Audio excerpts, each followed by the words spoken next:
हाय दोस्तों, कैसे हैं आप सभी। मैं उम्मीद करता हूँ सब मस्त होंगे, सुपर्ब होंगे, अपने अपनी लाइफ में अपने ड्रीम्स, अपने एस्पिरेशंस के लिए गजब की मेहनत कर रहे होंगे। दोस्तों, आज का स्टोरी टेलर सेशन जो है एक बहुत ही स्पेशल टॉपिक पे है। आज मैं चाइना के न्यूक्लियर रिएक्टर के बारे में आपसे बात करने वाला हूँ और ये साइंस एंड टेक का टॉपिक है दोस्तों।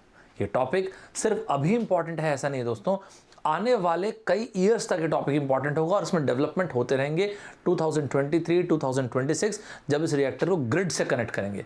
तो ये वाला जो टॉपिक है दोस्तों, ये फ्यूचर में भी इंपॉर्टेंट होगा। तो हर वो एग्जाम जो आप अभी देने वाले हैं या फ्यूचर में देने वाले हैं, इस टॉपिक के डेवलपमेंट को ध्यान दीजिएगा। ये टॉपिक मैं आपको एकदम डिटेल में बताता हूँ। आप में से वो बच्चे जो पहली बार इस सेशन में आए होंगे, दोस्तों इस सेशन को कहते हैं स्टोरी टेलर। जो भी टॉपिक होता है, चाहे वो जियोपॉलिटिक्स का हो, पॉलिटिक हो, इकोनॉमी का हो, आईआर का, किसी का भी टॉपिक हो, हम करते ये कि उसको कहानी के फॉर्म में ध्यान रखते हैं, सिंपल भाषा में समझते हैं। दूसरी चीज़, फैक्चुअली सारे डेटा करेक्ट रहते हैं। अगर कभी स्लिप ऑफ टंग हो गया तो उसके लिए सॉरी, लेकिन ऐसा यूजुअली नहीं होता। थर्ड पॉइंट ये है कि जो भी चीज़ मैं आपको बोलूँगा वो अनबायस्ड फॉर्म में रहेगी। जहाँ पे मैं अपना ओपिनियन शेयर करूँगा, आपको मैं कैटेगोरिकली बता के शेयर करूँगा। स्ट्रेट अवे स्टार्ट करते दोस्तों आज का सेशन। दोस्तों, आज का सेशन स्टार्ट करने के पहले मैं उम्मीद कर रहा हूँ कि इस तरह के, देखिए दोस्तों, ज़िंदगी के टफ टाइम्स हैं, इसलिए मैं आपके लिए ये वाले सेशन स्पेशली आजकल और ज़्यादा रखने लग गया हूँ।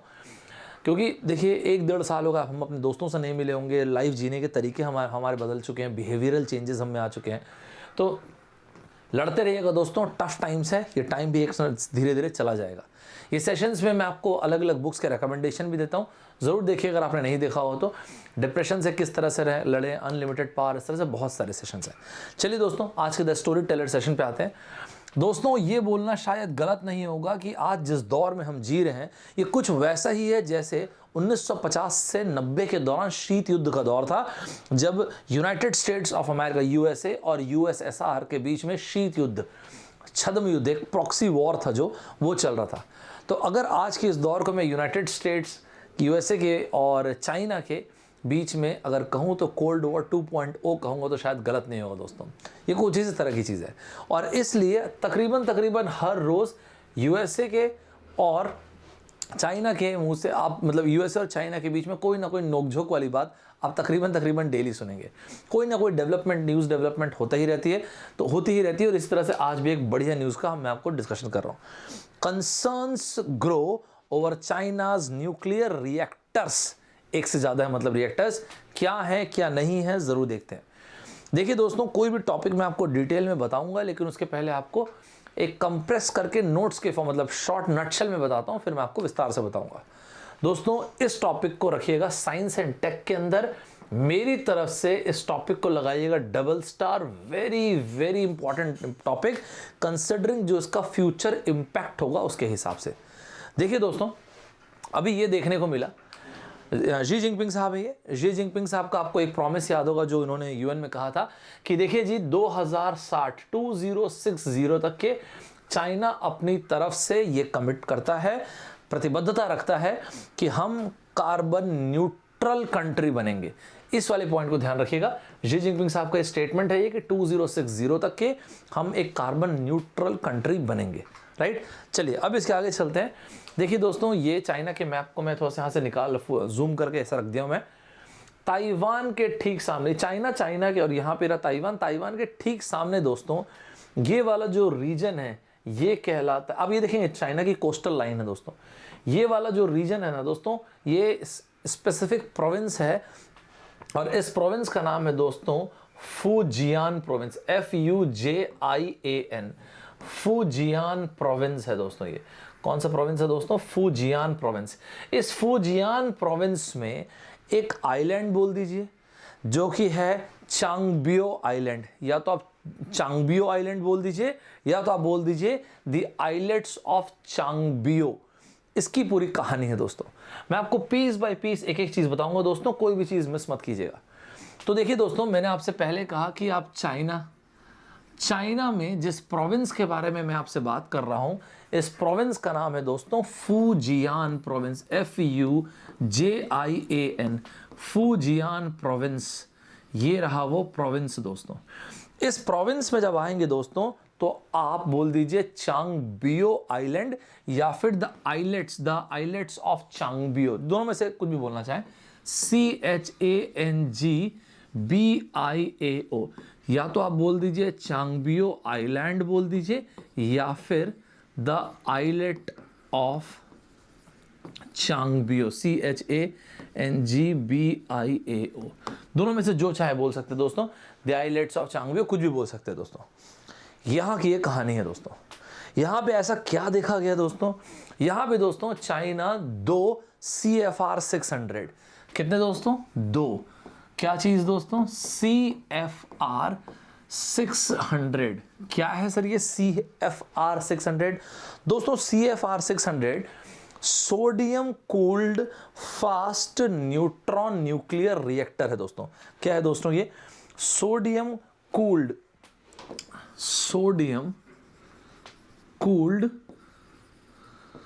एक फास्ट न्यूट्रॉन न्यूक्लियर रिएक्टर है दोस्तों। ये न्यूक्लियर रिएक्टर है दोस्तों ये।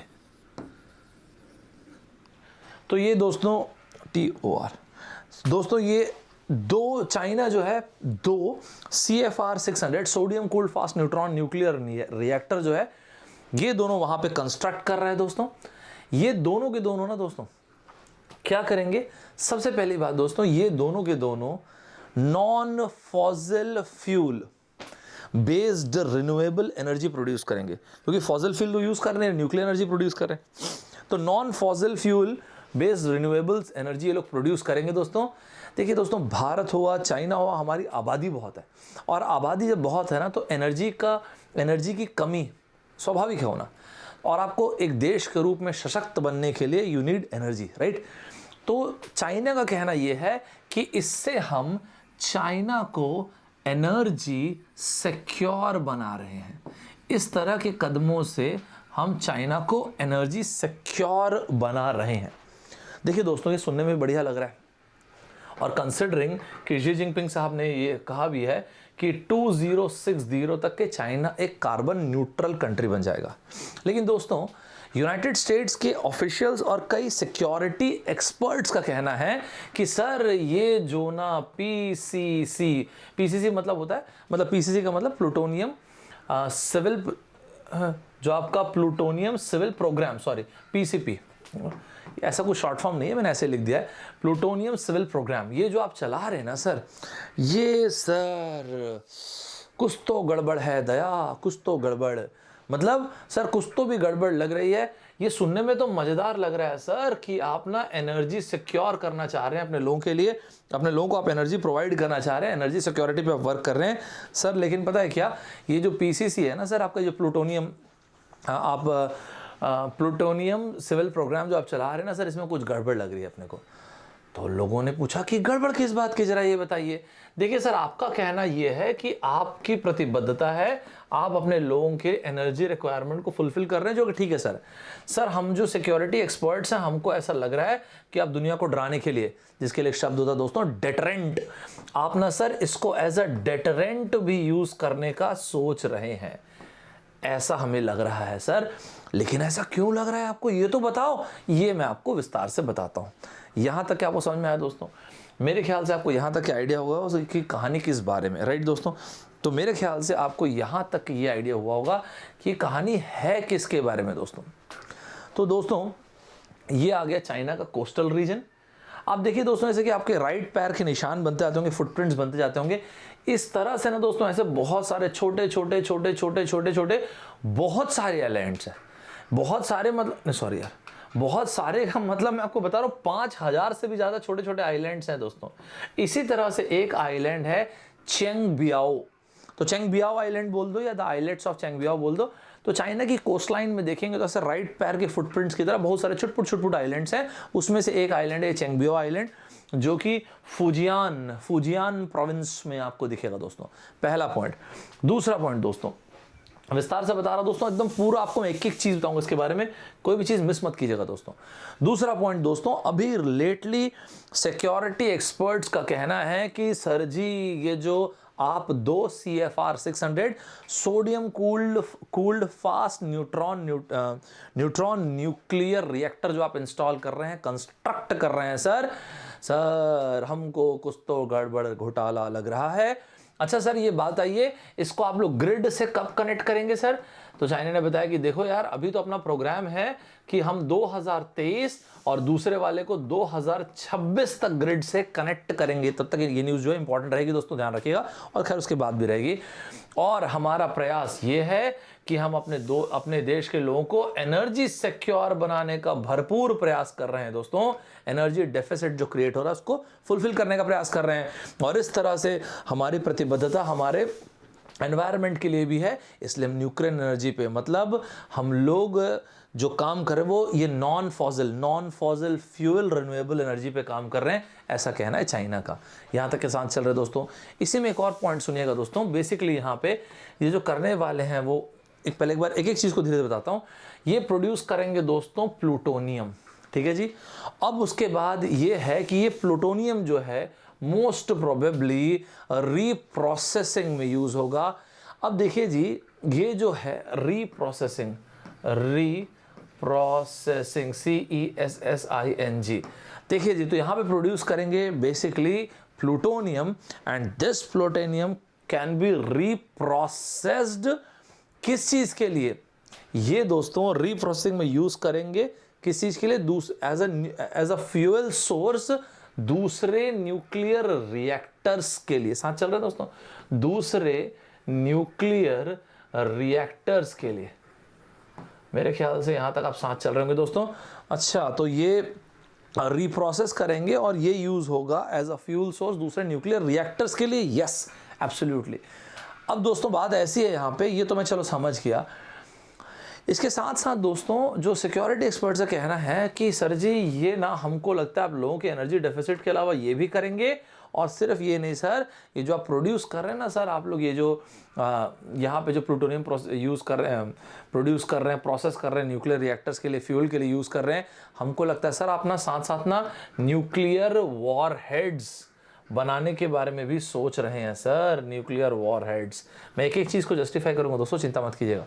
करंट स्टेटस क्या है सारी कंट्रीज़ का, इनका, रशिया का, चाइना का, सभी का अपन देखेंगे, ठीक है दोस्तों। तो हमें ऐसा लगता है कि सर इसलिए आने वाले टाइम पे दे दनादन अगर आप सुनेंगे चाइना भयंकर सारे न्यूक्लियर वॉर हेड्स बना रहा है, तो अचंभित मत होइएगा, उसकी शुरुआत शायद यहीं से हो रही है। अभी दुनिया के बहुत सारे जो न्यूट्रल सिक्योरिटी एक्सपर्ट्स हैं, दुनिया के बहुत सारे सिक्योरिटी एक्सपर्ट्स हैं, जो यूनाइटेड स्टेट्स के सिक्योरिटी एक्सपर्ट्स हैं, उनका कहना ये है कि देखो जी ऐसा है, चाइनीज़ ऑफिशियल्स के अलावा किसी को आइडिया ही नहीं है कि इसका मेन इंटेंडेड यूसेज सिर्फ सिविलियंस के लिए है या फिर डुअल पर्पस के लिए यूज़ हो रहा है। मतलब एज अ सिविलियंस के लिए भी यूज़ कर रहे हो आप इस प्रोग्राम को, और दुनिया के बाकी कंट्रीज़ के लिए एज अ डेटरेंट भी यूज़ कर रहे हैं। स्पेशली ये जो डाउट है ये बोला है यूनाइटेड स्टेट्स के ऑफिशियल्स ने, सिक्योरिटी ऑफिशियल्स ने, और उन्होंने कहा कि देखो बात ऐसी है कि अभी हम काफ़ी, उनका कहना ना, मैं नहीं कह रहा हूँ, यूनाइटेड स्टेट्स के सिक्योरिटी एक्सपर्ट्स का, उनका कहना है कि देखिए जी बात ऐसी, हम काफ़ी वक्त से प्रयास कर रहे हैं, बीजिंग से ये बात कर रहे हैं कि सर जी एक काम करें क्या, हम लोग अपना और आप, मतलब हम दोनों के दोनों मिलके न्यूक्लियर रिस्क को रिड्यूस करने का प्रयास करें क्या सर, न्यूक्लियर रिस्क रिडक्शन पे काम करें क्या। तो यूनाइटेड स्टेट्स के जो एक्सपर्ट हैं उनका कहना था कि यार पहले तो ठीक था, लेकिन आजकल चाइना बहुत गोलू मोलू बात करता है, गोल गोल गोल गोल गोल बात करते हैं, तो समझ में नहीं आ रहा है। दूसरी चीज़, आपको पहले मैं एक बात आता हूँ दोस्तों, ध्यान से सुनिएगा। देखिए दोस्तों, IAEA international atomic energy agency, देखिए हर साल क्या होता है दोस्तों, वॉलंटरी है ये, मतलब अपनी इच्छा से अगर आप चाहें तो, कोई ज़रूरी नहीं कि किसी ने आपको कुछ बोला है। देखिए दोस्तों तो IAEA के पास, इंटरनेशनल एटॉमिक एनर्जी एजेंसी के पास वॉलंटरली लोग डिक्लेयर करते हैं हर साल सालाना, मतलब एक साल में एक बार लोग मतलब अलग अलग कंट्रीज डिक्लेयर करते हैं कि वो किस तरह के प्रोग्राम्स लेके आ रहे हैं, थोरियम, यूरेनियम, प्लूटोनियम, ये सब को लेके किस तरह के, जैसे कि अभी मैंने बताया ना CPC, सिविल प्लूटोनियम प्रोग्राम या सिविल प्लूटोनियम प्रोग्राम, तो हर बार एक नई चीज़ लिख दे रहा हूँ यार शॉर्ट में, लेकिन कुल मिला के सिविल प्लूटोनियम प्रोग्राम बोल दीजिए या प्लूटोनियम सिविल प्रोग्राम बोल दीजिए, एक ही बात है, ठीक है।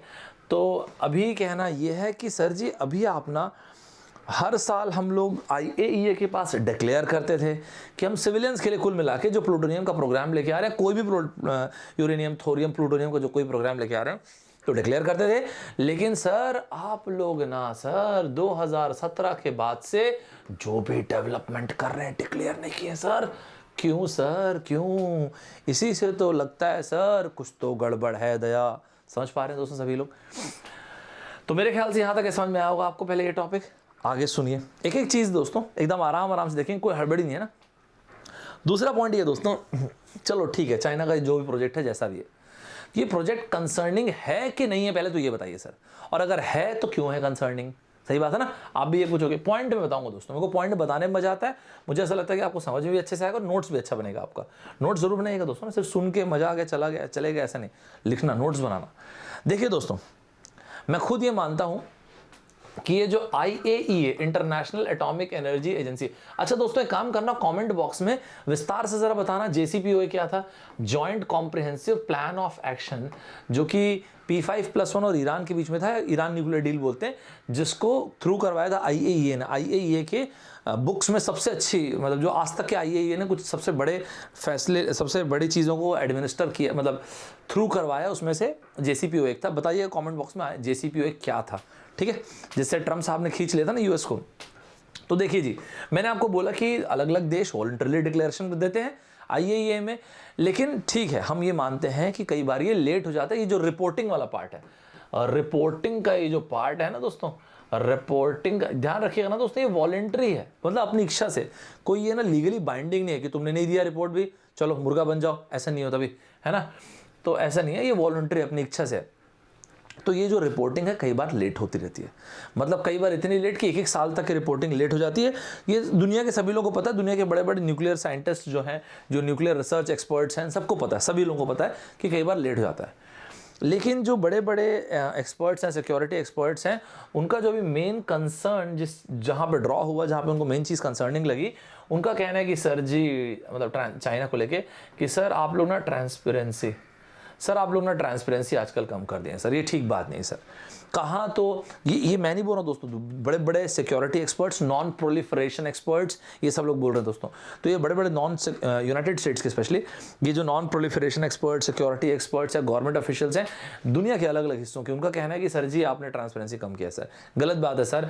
इसके पहले तक तो सर कोई भी प्लूटोनियम की एक्टिविटी कुछ भी करते थे आप बताते थे सर। अभी आप देखिए, आप लोग क्लियरली बता नहीं रहे सर। देखिए आप, पता है अगर आप नहीं बता रहे हैं, इसका मतलब ये है कि कहीं ना कहीं आप लोग प्लूटोनियम ज़्यादा प्रोड्यूस करेंगे। और ज़्यादा प्रोड्यूस करने का एक ही मतलब होता है दोस्तों, ज़्यादा प्रोड्यूस करने का एक ही मतलब होता है कि आप ये जो भी न्यूक्लियर, जो आप चाहे यूरेनियम, प्लूटोनियम, थोरियम, यूरेनियम 235, 38 अलग अलग होता है दोस्तों। यूरेनियम 235 जैसे लोअर आइसोटोप है जो मेडिकल पर्पस में यूज़ होता है, और जो हायर आइसोटोप होता है वो हथियार बनाने के लिए, न्यूक्लियर वेपन्स बनाने के लिए होता है। तो जो दुनिया के अलग अलग एक्सपर्ट्स का डाउट है वो ये है कि सर जी अगर आपने ट्रांसपेरेंसी कम किया, राइट, और अगर आप ट्रांसपेरेंसी कम कर रहे हैं मतलब प्लूटोनियम ज़्यादा प्रोड्यूस करेंगे सर। ज़्यादा प्रोड्यूस करेंगे का मतलब सर मस्त, मुझे लगता है कि आप लोग ना सोचें कि न्यूक्लियर वेपन्स बनाएंगे मस्त गर्मा गर्म, और न्यूक्लियर वेपन्स। और सर अगर मैं एक कंजर्वेटिव टारगेट भी लेता हूँ तो इस हिसाब से, ऐसा इनका कहना एक्सपर्ट्स का, ऐसा हमें तो लगता है सर कि 2030 तक के, मतलब अगले 10 साल में, 9-10 साल में आप लोग सर 1200 से भी ज़्यादा न्यूक्लियर वेपन्स यहाँ से बना लेंगे सर, कंजर्वेटिवली भी सोचेंगे तो भी।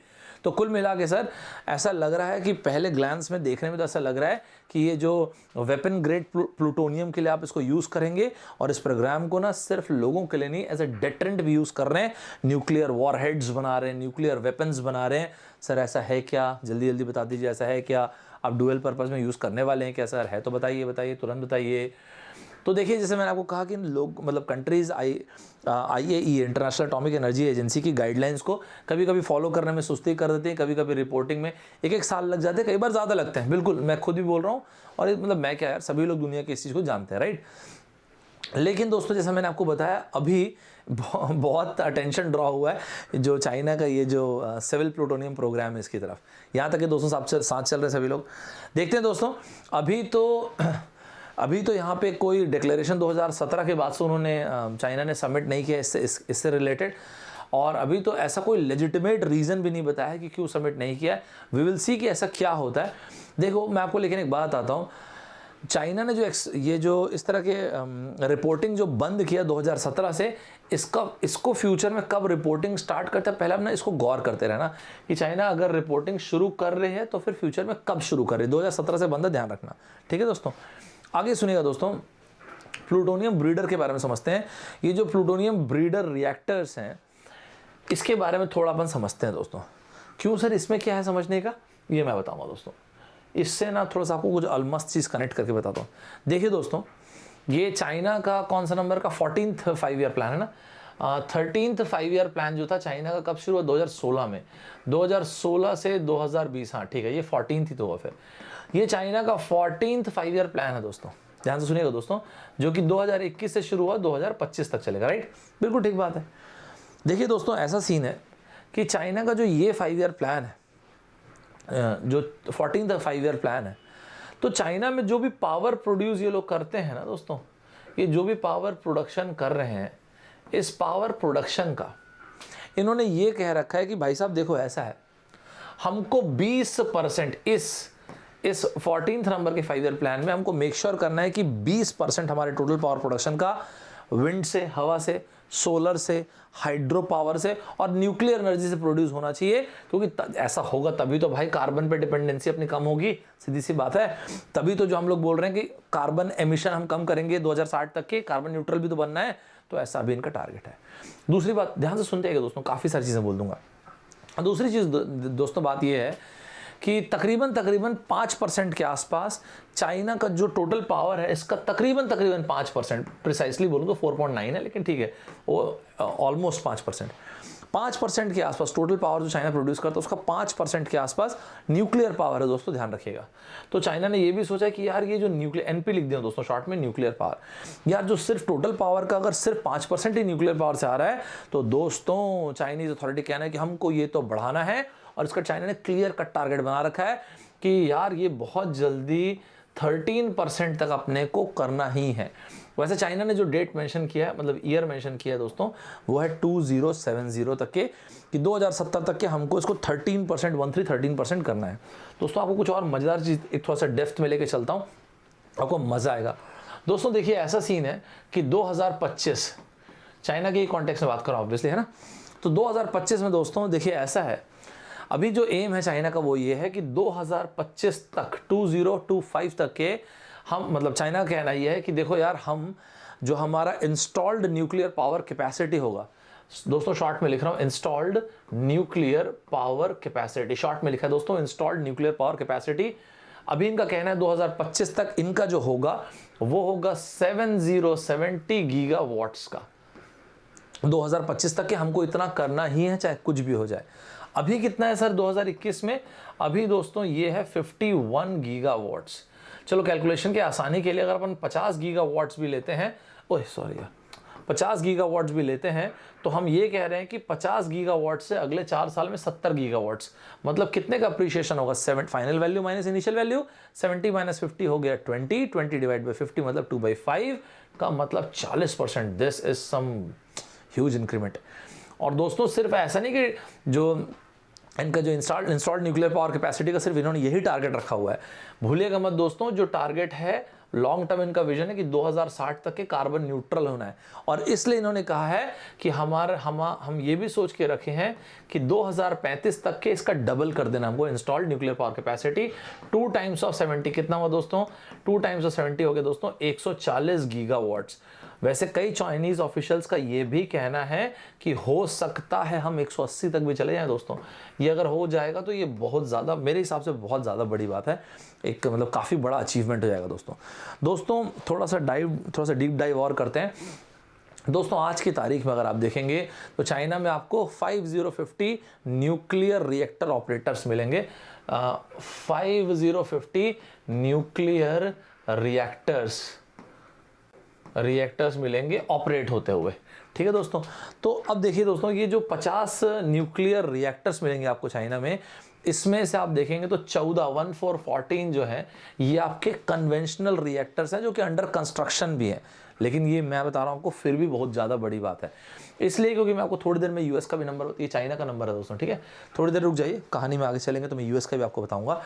अभी करेंटली चाइना का जो 5 ईयर प्लान चल रहा है, उसमें चाइना ने ये बोला कि आने वाले टाइम में हमको ये भी बढ़ाना है, इसको भी ध्यान रखिएगा। तो चाइना ने बोला है यार, चाइना का कहना ये है कि ये जो प्लूटोनियम ब्रीडर रिएक्टर्स हैं, ये जो हम लोग बिल्ड कर रहे हैं या आपके चांगबियो में, इससे हमारी कैपेसिटी बढ़ेगी, इससे हमारा मतलब एनर्जी सिक्योर हम कर पाएंगे, और हमको ये न्यूक्लियर रिएक्टर्स भी पढ़ाना है। देखिए दोस्तों, मैं पहले आपको एक बात बताता हूँ कि अगर आप ये सोच रहे होंगे, जैसे यूनाइटेड स्टेट्स के ऑफिशियल्स का एक पॉइंट ये भी है कि चलो ठीक है सर, आप ये चांगबियो में जो रिएक्टर लगा रहे हो, अगर आप ये सोच रहे हो कि जो प्लूटोनियम ब्रीडर रिएक्टर्स है जो आप बिल्ड करो चांगबियो में, इससे आप ना कॉस्ट इफेक्टिव कर लोगे, कॉस्ट इफेक्टिव तरीका होगा शायद एनर्जी डिराइव करने का न्यूक्लियर पावर से। तो सर एक बात आइए यहाँ, अब ये पॉइंट है जो यूएस के ऑफिशियल्स उनका, वो उन्होंने ये कहा कि सर जी एक बात आइए, जो फ्यूल है उसका रीप्रोसेसिंग करेंगे वो तो वैसे भी इकोनॉमिकल नहीं होता है। जब आप एक नॉन इकोनॉमिकल प्रोसेस ही यूज़ कर रहे हैं, तो अब आप ये मत बोलिएगा सर कि हम लोग रिएक्टर जो बना रहे हैं ना वो एक्सक्यूज़ मी दोस्तों, वो इसलिए बना रहे क्योंकि इकोनॉमिकल है। सर ऐसा मत बोलिएगा प्लीज़। सर सही से बताइए कि क्या आप सोचें, क्योंकि पता है सर, क्योंकि आप लोग जब ऐसा करेंगे ना, तो आसपास के रीजन में, चाहे वो जापान हो जाए, चाहे वो साउथ कोरिया हो, चाहे वो इंडिया हो, आने वाले टाइम पे ये जो मेजर कंट्रीज़ हैं ये लोग भी ऐसा करेंगे। तो सर ये आप जो कर रहे हैं ना, इसका इकोनॉमिक पर्सपेक्टिव में, इकोनॉमिक के दृष्टिकोण में, एनवायरनमेंट के दृष्टिकोण में और इस रीजन की स्टेबिलिटी के दृष्टिकोण में कुछ मतलब नहीं रहता है सर। तो आप पहले तो सही से बताइए सर, आप ऐसा क्यों कर रहे हैं? साथ चल रहे हैं ना दोस्तों? देखिए दोस्तों, एक और बात पे एक और चीज़ आपसे डिस्कशन करता हूँ। Where does China currently stand? आज की तारीख में जब हम लोग इतनी बातें कर रहे हैं न्यूक्लियर कैपेसिटी के बारे में, तो चाइना भी है कहाँ पे न्यूक्लियर कैपेसिटी में? यार ये समझना मुझे ऐसा लगता है कि बहुत इंपॉर्टेंट है, और इससे आपको ये लगेगा भी दोस्तों चाइना काफ़ी आगे भी है दोस्तों। पॉइंट बाय पॉइंट बताता हूँ दोस्तों, एक एक पॉइंट करके देखते हैं। सबसे पहले आप इस बात को समझ लीजिए, आज की तारीख में चाइना लीड कर रहा है टोटल एनर्जी प्रोडक्शन दुनिया में दोस्तों।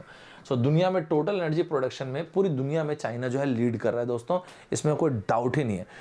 और सिर्फ यूनाइटेड स्टेट से भी आगे है भाई साहब। अगर आप इलेक्ट्रिसिटी के बारे में बात करेंगे ना, सिर्फ इलेक्ट्रिसिटी प्रोडक्शन के बारे में, तो यूएस से ऑलमोस्ट डबल, एग्जैक्टली डबल नहीं बोलूँगा, यूएस जो प्रोड्यूस करता है दोस्तों, वो प्रोड्यूस करता है तकरीबन 4.5 ट्रिलियन किलोवाट आवर। सो ट्रिलियन को टेली लीजिए kilowatt hour. On the contrary China जो प्रोड्यूस करता है इलेक्ट्रिसिटी, वो प्रोड्यूस कर रहा है 7.5 ट्रिलियन किलोवाट आवर। तो एग्जैक्टली डबल नहीं बोलूँगा, लेकिन काफ़ी बड़ा नंबर है दोस्तों, बहुत ह्यूज नंबर है दोस्तों। एक बात आपको बताता हूँ, देखिए भारत हो, चाइना हो, हम सब बहुत बड़े पॉपुलेटेड कंट्रीज़ हैं, तो एनर्जी डेफिसिट होना स्वाभाविक है, राइट। तो इसलिए ना दोस्तों, चाइना में ठीक है इतनी इलेक्ट्रिसिटी प्रोड्यूस हो रही, इतना एनर्जी प्रोड्यूस हो रहा है, वो मैं समझ गया, लेकिन आज भी ना 1/3 ऑफ जो चाइनीज़ आबादी है, they are short of energy, मतलब एनर्जी पुअर है ये लोग, मतलब एब्जेक्ट एनर्जी पॉवर्टी है। ये तो खैर स्वाभाविक सी बात। अब इसको कुछ ऐसे ही देख लीजिए, अभी अप्रैल में एक डेटा आया था दोस्तों, अप्रैल 2021 में क्या डेटा आया था सर, कि चाइना के पास आज की तारीख में 49 न्यूक्लियर रिएक्टर्स है दोस्तों। ये 49 न्यूक्लियर रिएक्टर्स ऑपरेशनल है मतलब, और ये इनकी जो ऑपरेशनल कैपेसिटी है ना दोस्तों, तकरीबन 50, प्रिसाइसली बोलूँ तो 47.5, प्रिसाइसली 47.5 नहीं तो ऑलमोस्ट 50 चलेगा, इतने गीगावाट की है। ठीक है दोस्तों। अच्छा बाय द वे दोस्तों, एक भी इसमें से ना बंद नहीं है ना, सब कुछ काम कर रहा है, सभी लोग इसमें काम कर रहे हैं। और आज की तारीख में चाइना जो है वो तीसरे नंबर पे, पहला यूनाइटेड स्टेट्स है, दूसरा फ्रांस है, तीसरा चाइना है। और बात एक और बता दोस्तों, 17 तो इसके जो कंस्ट्रक्शन अंडर कंस्ट्रक्शन है, 17 रिएक्टर्स, जहाँ अगर ये 17 रिएक्टर्स भी आएंगे ना दोस्तों, तो ये प्रोड्यूस करेगा तकरीबन 18.5 गीगावाट्स। तो इतना और प्रोड्यूस करेगा, कुछ भी शट डाउन नहीं है दोस्तों, ध्यान रखिएगा, ये बहुत ज़्यादा बड़ी बात है। तो आज की तारीख में जो आप बोलते हैं कि न्यूक्लियर तो सिर्फ प्रोवाइड करता है 2%, चाइना की इलेक्ट्रिसिटी का न्यूक्लियर जो है सिर्फ 2% प्रोवाइड करता है, आने वाले टाइम पे शायद ऐसा नहीं होगा। मैं इसलिए भी बोल रहा हूँ ये बड़ी बात है। ठीक है, मैं मानता हूँ कि यूनाइटेड स्टेट्स में, चाइना में 49 है, यूनाइटेड स्टेट्स में जो न्यूक्लियर कैपेसिटी उसके बारे में देखिएगा, ऐसे 94 आपके रिएक्टर्स हैं जो ऑपरेशनल है दोस्तों। और तकरीबन ये लोग 96, ये यूएस का लिख रहा हूँ दोस्तों, 96.5 तकरीबन डबल ही हो गया, गीगावाट्स प्रोड्यूस करते हैं। एक और बात आता हूँ दोस्तों, यहाँ पे इनके 17 कंस्ट्रक्शन में, 2 कंस्ट्रक्शन में जो तकरीबन 2.2 गीगावाट्स इतना ये लोग प्रोड्यूस करेंगे। और 39 न्यूक्लियर रिएक्टर्स यूएस के शट डाउन है दोस्तों, फॉर रीजन किसी को पता नहीं, मतलब पब्लिक प्लेटफॉर्म पे तो अवेलेबल नहीं है, ठीक है, जब तक मैंने देखा तो नहीं था अवेलेबल। तो इस हिसाब से देखेंगे तो आने वाले टाइम पे ना बहुत तगड़ा कंपटीशन आपको मिलने वाला है चाइना और यूएस के बीच में दोस्तों। चाइना जो है वो अपनी न्यूक्लियर टेक्नोलॉजी कहाँ से लाता था पहले? चाइना जो है मेनली अपनी न्यूक्लियर टेक्नोलॉजी लाता था दोस्तों फ्रांस से, कनाडा से, अपना मतलब कनाडा से, और तीसरा रशिया से। लेकिन दोस्तों अभी लेटली क्या हुआ है, जो चाइना अपनी न्यूक्लियर टेक्नोलॉजी लेके आ रहा है वो लेके आ रहा है अभी फ्रांस से तो खैर ले रहा है, फ्रांस के अलावा यूएसए से भी ले रहा है दोस्तों। ठीक है दोस्तों, और बहुत सारी चीज़ें ये लोग इंडिजीनियसली भी बिल्ड कर रहे हैं, जो कि मेरे हिसाब से बहुत ज़्यादा बड़ी बात है। आज के टाइम पे चाइना के जो 2 मेजर डोमेस्टिक रिएक्टर्स हैं वो है कैप 1000 एंड कैप 1400। तो ये चाइना के 2 मेजर डोमेस्टिक रिएक्टर्स है दोस्तों, कैप 1000 एंड कैप 1400। ये मुझे तो ऐसा लगता है कि डोमेस्टिक रिएक्टर्स बनाना से ऑलमोस्ट तकरीबन 90% पार्ट इन्होंने खुद से बनाया, एक चीज़। ये मेरे हिसाब से मुझे तो ऐसा लगता है कि बहुत बड़ी बात है। देखिए दोस्तों 2000 जो इसके पहले का 2016 से लेके 2020 का जो इनका 13th 5 ईयर प्लान था चाइना का, जो इसके पहले का 5 ईयर प्लान था, उसमें भी चाइना ने ये टारगेट बनाया था कि भाई साहब कुछ भी हो जाए अपने को 20 न्यूक्लियर पावर प्लांट्स बनाने हैं। टोटल कैपेसिटी रहेगी तकरीबन 23 गीगावाट्स के आसपास, प्रिसाइसली 23.4 गीगावाट्स। तो 23 गीगावाट्स के आसपास रहेगी। आने वाले टाइम पे उसको डबल कर देंगे, 47 गीगावाट्स कर देंगे। ये हम लोग इसको डबल कर देंगे, 23.5 का डबल कर दिए तो ये हो गया 47 गीगावाट्स के आसपास हम लोग कैपेसिटी कर देंगे। और बाद में 2025 तक के तकरीबन 70 गीगावाट्स की कैपेसिटी कर देंगे। जब ये सब हम बोलते हैं ना दोस्तों, तो चाइना में एक इंस्टीट्यूट है जिसका नाम है एरी, AERI, इस तरह के अनाउंसमेंट यही लोग करते हैं, एटॉमिक एनर्जी रिसर्च इनिशिएटिव। और 2035 तक के एरी ने कहा है हम लोग 180 गीगावाट्स प्रोड्यूस कर देंगे। यहाँ तक मेरे ख्याल से आपको समझ में आ गया होगा। आपको इसी से अंदाज़ा लग जाएगा चाइना इस ड्रीम के लिए कितना सीरियस है। चाइना बाकायदा इसके लिए एक मेजर यूनिवर्सिटी, आप सोच के देखिए दोस्तों, न्यूक्लियर यूनिवर्सिटी बनाने के बारे में चाइना सोच रहा है। क्या नाम है उसका जगह का, तियानजिन में, TIANJIN। सो चाइना तियानजिन में, एक बार क्रॉस चेक कर लीजिएगा नाम इसका, वैसे सही मैं जानता हूँ। तियानजिन में चाइना बाकायदा एक न्यूक्लियर यूनिवर्सिटी बनाने का सोच रहा है दोस्तों, ताकि मतलब समझिए दोस्तों कि न्यूक्लियर वर्कर्स, मतलब लोग वैसा क्रिएट कर सकें जिससे इनका ये ड्रीम है, एस्पिरेशन है, पूरा हो सके। कौन सा दोस्तों? 2060 न्यूक्लियर मतलब 0 कार्बन एमिट करने वालों का, और 2070 तक के 180 गीगावाट प्रोड्यूस करने का। इट्स अनबिलीवेबल, मेरे ख्याल से बहुत काफ़ी बड़ी बात है दोस्तों। तो बहुत सारा lots and lots of energy जो है न्यूक्लियर, हाइड्रो, विंड, इस तरह के रिन्यूएबल सोर्स से आने वाली है। तो लेट्स सी, देखते हैं क्या होता है अभी। लेकिन मुझे व्यक्तिगत रूप से ऐसा लगता है कि ये सब कुछ सुन के आप ये मत सोचिएगा कि अच्छा मतलब कोल का यूसेज अभी तुरंत बंद हो जाएगा। मेरे हिसाब से तुरंत ऐसा नहीं होगा दोस्तों, इट विल टेक टाइम। इसका कारण भी मैं आपको बताता हूँ दोस्तों। देखिए दोस्तों, सभी को एक बात पता है कि चाइना की एनर्जी पॉलिसी जो है, एनर्जी पॉलिसी के बारे में सभी को आइडिया तो पूरी दुनिया को है ना, और मोर और लेस जो है ना पूरी दुनिया को है, राइट। इसमें सबसे पहले नंबर पे क्या आता है? सबसे पहले नंबर पे आता है भाई साहब जो हमारा मिडिल क्लास, चाइना का मिडिल क्लास है, वो ग्रो करना चाहिए, देश ग्रो करना चाहिए। और इसके बाद में हमारी इंडस्ट्रीज ग्रो करनी चाहिए, मतलब हमारे लोग, क्योंकि चाइना मिडिल क्लास से गवर्न करती है ना पूरा, ये लोग ग्रो करने चाहिए। हमको दुनिया का मैन्युफैक्चरिंग हब बनना है। हमको इसके बाद अगर हम, जब हमारा मिडिल क्लास ग्रो कर जाए, देश ग्रो कर जाए, मैन्युफैक्चरिंग हब बन जाए, इसके बाद अगर जगह बचती है क्लाइमेट के बारे में सोचने की, तो अपन क्लाइमेट के बारे में भी सोचेंगे। फिर हम लोग क्लाइमेट भी मजेदार करेंगे, मस्त तरीके से करेंगे। मतलब ये it's not quick fix approach. और आप बहुत जल्दी नहीं सुनेंगे कि चाइना में कोल वगैरह बंद हो गया, क्योंकि कारण भी इसका सीधी सी बात है यार, कोल से आप तुरंत एनर्जी प्रोड्यूस करो। डर्टी फ्यूल है, मैं मानता हूँ, एनवायरनमेंट को नुकसान होता है, सब मैं मानता हूँ, लेकिन कोल से जल्दी एनर्जी कहाँ से प्रोड्यूस करोगे आप बताओ? धक्का-धक कोल लगाओ, एनर्जी प्रोड्यूस करो। ज़्यादा डेवलपिंग कंट्रीज़ में इसलिए कोल का यूसेज बहुत ज़्यादा होता है, राइट। नेक्स्ट, इसके बाद देखिए दोस्तों, ये सारी की सारी चीज़ों से कंसर्न, ये चाइना और रशिया के डेवलपमेंट से कंसर्न होना चाहिए क्या किसी को?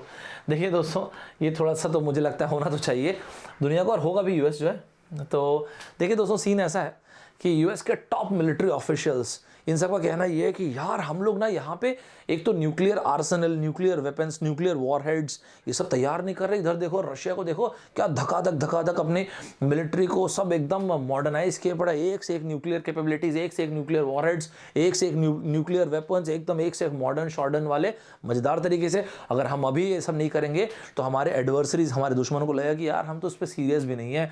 तो ना हमको काफ़ी एग्रेसिवली इस काम को करना चाहिए। इतने सारे जो रशिया को देखो कन्वेंशनल न्यूक्लियर कैपेबिलिटीज़ को डेवलप कर लिया, मॉडर्नाइज कर लिया, न्यूक्लियर वॉरहेड्स को इकट्ठे कर लिए। चाइना को भी देखिए, चाइना को आप देखेंगे तो हर हफ्ते, ये मैं नहीं कर रहा हूँ, यूनाइटेड स्टेट्स के जो मिलिट्री एक्सपर्ट्स वगैरह कहना है, चाइना को देखिए तो हर हफ्ते कुछ ना कुछ न्यूज़ सुनने को मिलती है कि चाइना ने धकाधक ये टेस्ट कर लिया, वो टेस्ट कर लिया, ये न्यूक्लियर वॉरहेड डेवलप कर लिया, ये न्यूक्लियर आर्सेनल डेवलप कर दिया, ये बैलिस्टिक मिसाइल पे काम कर रहे हैं, उस पे काम कर रहे हैं, इंटरकॉन्टिनेंटल पे काम कर रहे हैं, दुनिया जहान के बैलिस्टिक मिसाइलों पे काम कर रहे हैं, submarine launch intercontinental submarine launch ballistic missiles पे काम कर रहे हैं, वॉरहेड्स पे काम कर रहे हैं। तो कुल मिला के हमने को भी करना चाहिए, ऐसा कहना है यूएस के मिलिट्री ऑफिशियल्स का। दोस्तों आपको एक बात बताता हूं दोस्तों, ये जो मैंने आपको कहा कि ये दौर कहीं ना कहीं आपको शीत युद्ध की याद दिलाता है, और इसमें तो कोई दो मत नहीं है दोस्तों कि एक तरह से आप देख रहे हैं तो ये शीत युद्ध कोल्ड वॉर 2.0 चल रहा है, या शुरू तो ऑलमोस्ट होने ही वाला है। अगर नहीं चल रहा है मानेंगे तो फिर थोड़ा समय शुरू हो जाए, क्या ही दिक्कत है। देखिए दोस्तों, कहीं ना कहीं आपको देखेंगे तो आने वाला जो वे फॉरवर्ड होगा, शायद यूएस एंगेज करेगा चाइना के साथ और उनसे पूछेगा कि सर जी आप एक बात आइए कि आप लोगों ने डिक्लेयर करना, आईएईए में डिक्लेयर करना क्यों बंद कर दिया, ये गलत है सर, ये जो चीज़ आप कर रहे हैं ठीक नहीं, इससे डिसइंटरेस्ट पैदा हो जाएगा, ऐसा मत कीजिए। अगर आपको लगता है कि ये सिविल न्यूक्लियर प्रोग्राम है, ये प्लूटोनियम को आप लोगों के लिए यूज़ करना चाहे तो बताइए ना सर, डिक्लेयर कीजिए। क्योंकि सर ऐसे में क्या होगा, ऑलरेडी बहुत सारे फ्लैश पॉइंट्स हैं, ताइवान एक फ्लैश पॉइंट है, साउथ चाइना सी एक फ्लैश पॉइंट है, कहीं ये भी एक फ्लैश पॉइंट्स के रूप में डेवलप ना कर जाए। तो इस तरह से ये न्यूज़ डेवलप हो रही है अभी। मेरे ख्याल से जितना क्लोज यूनाइटेड स्टेट्स और चाइना एक दूसरे की तरफ कोल्ड वॉर 2.0 की तरफ जा रहे हैं, मेरे ख्याल से आपको ये पूरा का पूरा टॉपिक एकदम मस्त टाइप से, एकदम गजब टाइप से डिटेल में समझ में आ गया होगा। दोस्तों मेरे हिसाब से ये टॉपिक बहुत इंपॉर्टेंट है, साइंस एंड टेक का टॉपिक है। इस टॉपिक में जिस तरह से भी डेवलपमेंट होगी मैं आपको हर एक चीज़ पर डिस्कशन करूंगा। मुझे ज़रूर बताइएगा दोस्तों कि ये टॉपिक आपको क्लियरली समझ में आया कि नहीं, एकदम मस्त तरीके से समझ में आया कि नहीं, एकदम सिंपल साधारण कहानी के रूप में मैंने आपको बताने का प्रयास किया। दोस्तों आप जहाँ पर भी होंगे, अगर आप गेट की तैयारी कर रहे होंगे, ज़रूर से दीजिए नेविगेट, जो संडे को कॉम्बैट टेस्ट होता है, ज़रूर से दीजिए दोस्तों। ST26 ये कोड यूज़ कीजिएगा, ऐसे देते नहीं बनेगा आपको दोस्तों, तो ये कोड यूज़ कीजिएगा मस्त तरीके से। और ना इसमें आप एनरोल करने के लिए ये रहा गेट 21, और मस्त तरीके से इसको दीजिएगा दोस्तों। अभी 23 को सुबह 11 बजे है दोस्तों, इस तरह की चीज़ें बिल्कुल मिस मत कीजिए दोस्तों। यहाँ पर भी आप देखेंगे तो 10,000 प्रैक्टिस क्वेश्चन है आपके लिए, यूज़ कीजिएगा कोड दोस्तों ST26। ये सारे की सारी चीज़ों में ना दोस्तों आपको बहुत सारे क्वेश्चंस, बहुत ऑथेंटिक क्वेश्चंस मिलेंगे। ये मस्त से दीजिएगा, आपको पता चलेगा आप ऑल इंडिया लेवल पे कहाँ पे स्टैंड कर सकते। वेरी वेरी इंपॉर्टेंट दोस्तों। RBR साहब हो गए, इनकी बहुत जो इनकी टीम हो गई, और इसके अलावा भी ना बहुत सारे ब्रांचेस की, चाहे वो कंप्यूटर साइंस हो गए, इलेक्ट्रिकल हो गए, सभी के बैचेस आ रहे हैं। एक बार देखिएगा ज़रूर, और एनरोल करने के पहले, ज्वाइन करने के पहले ये कोड यूज़ कीजिएगा, तो आपको मस्त तरीके से मैक्सिमम बेनिफिट मिल जाएगा दोस्तों। मैं आपको 3 प्रॉमिस करता हूं। पहला प्रॉमिस कि YouTube पे जो मेरे फ्री सेशंस वो आते रहेंगे। इसके अलावा दूसरा प्रॉमिस दोस्तों, इसके अलावा जो मेरा अनअकैडमी के ऐप पे फ्री सेशन होता है वो भी आता रहेगा। और तीसरा प्रॉमिस दोस्तों, इसके अलावा जो मेरे सब्सक्रिप्शन वाली क्लासेस हैं, देखिए दोस्तों इस तरह के सेशंस मेरे YouTube में बहुत सारे हैं, सारे के सारे वीडियोस को देखिएगा, इससे आपको बहुत फ़र्क पड़ेगा। मतलब मेरे हिसाब से काफ़ी मज़ा आएगा और डेवलपमेंट में भी आपको अच्छा लगेगा दोस्तों। जो तीसरा वाला मैंने बोला, जो सब्सक्रिप्शन है, सब्सक्रिप्शन वाली क्लासेस हैं, अभी मेरा एक बैच फिनिश हुआ है दोस्तों। उसमें आपको मस्त regular live classes, test series, crash courses, दुनिया की चीज़ें मिलेंगी। इसमें चाहे आप प्लस का सब्सक्रिप्शन लें, चाहे कॉनिक सब्सक्रिप्शन लें, सैम्पल के लिए मैंने गेट इसी लिया, कोई भी आप किसी भी एग्जाम के लिए देख सकते हैं। बस आप ये अमाउंट पे मत कर दीजिएगा, यहाँ पे कोड यूज़ कीजिएगा ST26, आप मैक्सिमम बेनिफिट अवेल कर पाएंगे।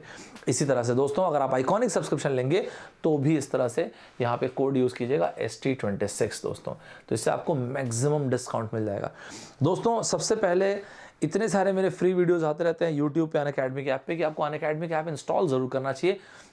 जो भी क्लासेस, जो भी कोर्सेज मैं लेके आऊँ तो आपको तुरंत पता चल जाएगा। एक भी क्लास इस तरह से मिस मत कीजिएगा दोस्तों। जो भी सेशंस मैं YouTube में अनअकैडमी के ऐप पे लेता हूँ फ्री सेशंस, ये FT एक्सप्रेस में और सौरभ सर ऑफिशियल, इन 2 जगहों पे इसके नोट्स अवेलेबल होते हैं। और अगर आपको ऐसा लगता है कि इस चैनल में आपको कुछ भी अच्छा मिल रहा है, वैल्यूएबल मिल रहा है, आपकी लाइफ में थोड़ा सा कुछ पॉजिटिविटी आ रही है तो ये लाइक शेयर सब्सक्राइब ज़रूर कीजिएगा, हमको भी अच्छा लगता है देख के। कॉमेंट ज़रूर कीजिएगा, आपका कॉमेंट में ज़रूर पढ़ता हूँ। मुझे बताइएगा दोस्तों ये न्यूज़ आपको मस्त तरीके से सिंपल सरल सामान्य भाषा में समझ में आए कि नहीं, एकदम क्लियर हुआ कि नहीं। इस न्यूज़ को फॉलो कीजिएगा दोस्तों, साइंस एंड टेक की न्यूज़ है, ये काफ़ी लंबे समय तक की न्यूज़ रहने वाली है। बहुत जल्द फिर से मिलता हूँ दोस्तों, बाय बाय बड़ी, टेक केयर, जय हिंद दोस्तों।